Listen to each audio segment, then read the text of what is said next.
Uganda yasooka okutandika enkola y'okusomesa abaana ku bwereere ku ssemazinga wa Africa mu nkola ya Universal Secondary Education kw'ossa ne UPE oba Universal Primary Education. Wabula mu kiseera kino nga wateekebwawo n'enkola endala eya Students Loan Scheme ng'eno egendereddwamu kusomesa abaana ku mitendera egy'enjawulo. Kyokka wadde nga biri bityo, okusinziira ku kitongole kya African Peer Review Mechanism kigamba gavumenti tekoze kimala okutumbula enteekateeka eno kubanga embeera mweri mu kiseera kino eyungula ezziga. Like any program you develop, with the enthusiasm, you assess later to see how much progress you've made. And then you make adjustments to make corrections of where you identify weaknesses.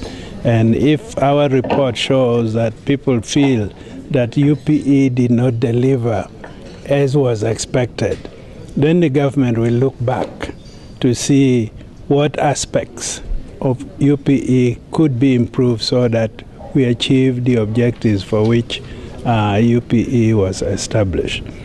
African Peer Review Mechanism kole yatandikibwawo ko abakulembeze b'amawanga agassemazinga wa Africa wamu n'amawanga gaabwe ng'essira liteekeddwa ku nsonga n'enkola z'amawanga gano okutuuka ku bwannaggwano mu byenfuna ebyenjigiriza wamu n'okwetaba mu nsonga z'ebyobufuzi ku musingi ogwa demokurasiya obwawamu wamu n'enkulaakulana mu byamakolero. Suubira nti bwe tunaaba ffenna nga bannayuganda nga tukkiriziganyizza mu biri mweno report omukulembeze w'eggwanga bw'anaatuuka mu mwezi ogwa January ogenda oku presenting a report eno mu banne okulaga Uganda weetuuse byesobodde okukola n'ebikyalemye okukolebwa na biki gavumenti byegenda okuteeka mu nkola okulaba nga ebyo byonna ebikyannaba kukolebwa bikolebwa.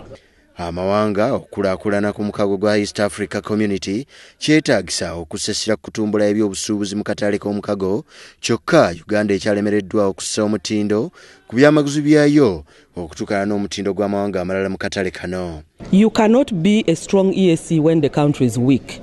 And how can a country be strong? You will be able to produce and brand yourself as a country and you sell to the international market. Even when we are under EAC, we are still branding ourselves so that we can sell to the international markets.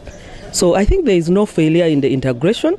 Everything is a process. You have had the processes that are being taken and the report says the process is going on, but the pace needs to be hastened in order for us to reach Uganda, especially the middle income country. Wabaddewo okutiisatiisa okuva mu bannamukago naddala mu ggwanga lya Kenya nga bagamba nti omutindo gwa East African Community gwa munguuba kyokka okunoonyereza mu alipoota eno kulaga nti kino kinogeddwa eddagala.